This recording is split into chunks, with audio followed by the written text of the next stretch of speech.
Nagbigay na ng schedule ang PVL para sa aabangan nating game match sa PVL on Tour na nagbubuka sa Vigan, Ilocos Sur. Pero asahan nating mas titindi pa ang bawat game match lalo na't may mga bagong young gun na ating aabangan sa bawat kupunan. Kakasakaya ang veterano sa mga batang atleta? Pero syempre, bago pa man ang lahat, kung hindi ka pa nakapag-subscribe, please like and subscribe at pakispike na rin sa bell button para lagi kang updated sa mga volleyball ganap. At ayun na nga, dadalhin ng Premier Volleyball League o PVL ang matitinding laban sa volleyball sa mga probinsya sa pagsisimula ng PVL on Tour ngayong linggo, July 22 sa Vigan, Ilocos Sur. Isang pre-season na inaasahang kasing intense at kapanapanabik ng regular season. Ibinahagi ni PVL President Ricky Palou na ang 2 buwang tour ay hindi lamang naglalayong palawakin ang abot ng sports, kundi may mahalagang papel din sa paghahanda ng national team para sa mga international duties, kasama na ang Southeast Asian Games sa Thailand ngayong Desyembre. Ang tour na ito ay para makipag-ugnayan para sa mga tagahanga sa rehiyon at tulungan ang national team na maghanda para sa mas malaking laban. Dagdag pa ni Palou na isa rin itong pagkakataon para sa mga club team na masuri ang kanilang mga bagong recruit at ayusin ang kanilang mga estratehiya bago ang main season.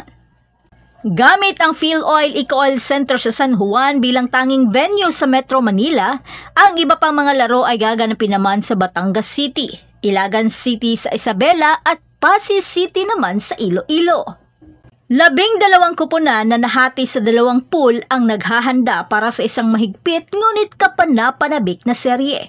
Ang Pool A ay pinangungunahan ng All-Filipino Conference Champion na Petrogas Angels kasama ang Chocomucho, PLDT, Galleries Tower, Farm Fresh at Nextled.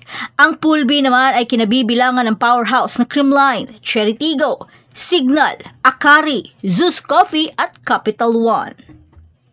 Ang format ng torneo ay nagdaragdag ng unpredictable na mga senaryo.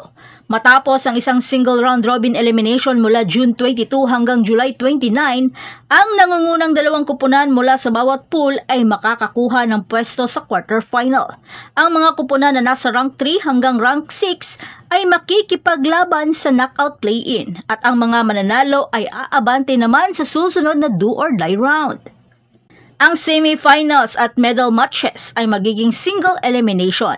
Lahat ay tutungo sa isang high-stakes na laban para sa PVL on Tour crown at pwesto sa PVL Invitational na gaganapin sa August 19 to 29, kung saan sila ay makikipaglaban sa 2 guest squad. Sisimulan ng aksyon sa Vigan sa linggo na may 2 marquee matches ay ang mga kupunang Akari laban sa Signal sa alas 4 ng hapon. Kasunod ang Creamline laban sa Capital One sa alas 6:30 ng gabi. Magpapalitan ng kalaban ang mga kupunan sa Lunes, June 23, kung saan ang Signal ay makakalaban sa Solar Spikers at ang Cool Smashers ay haharap sa Chargers sa isang promising early litmus test para sa lahat. Pagkatapos ay lilipat ang tour sa Batangas City sa June 28. Tampok ang Chocomucho kontra sa Galleries Tower at isang primetime showdown sa pagitan ng Nextled at defending champion na Petrogas. Kinabukasan naman ang Angels ay makakalaban sa High Risers habang susubukin ng Flying Titans ang kakayahan ng Chameleons. Ang PVL on Tour ay nangangako ng maraming intense na rallies. Ang dynamics ay nagbabago sa bawat laro, na may inaasahang mga bagong leader, mga rookie na makakakuha ng quality time sa loob ng court, at mga kupunan na susubukan ang kanilang kakayahan sa hindi pamilyar na lugar.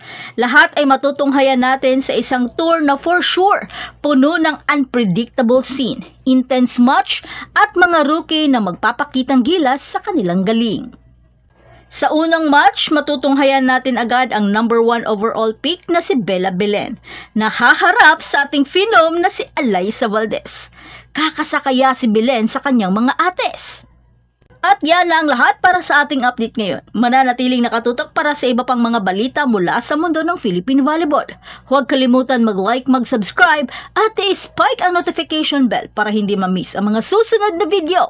Hanggang sa muli, patuloy na mag-spike at mag-dig sa ating channel.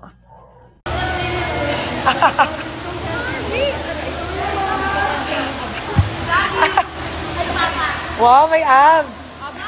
Absent. Baby, confused on me. Last line of the best.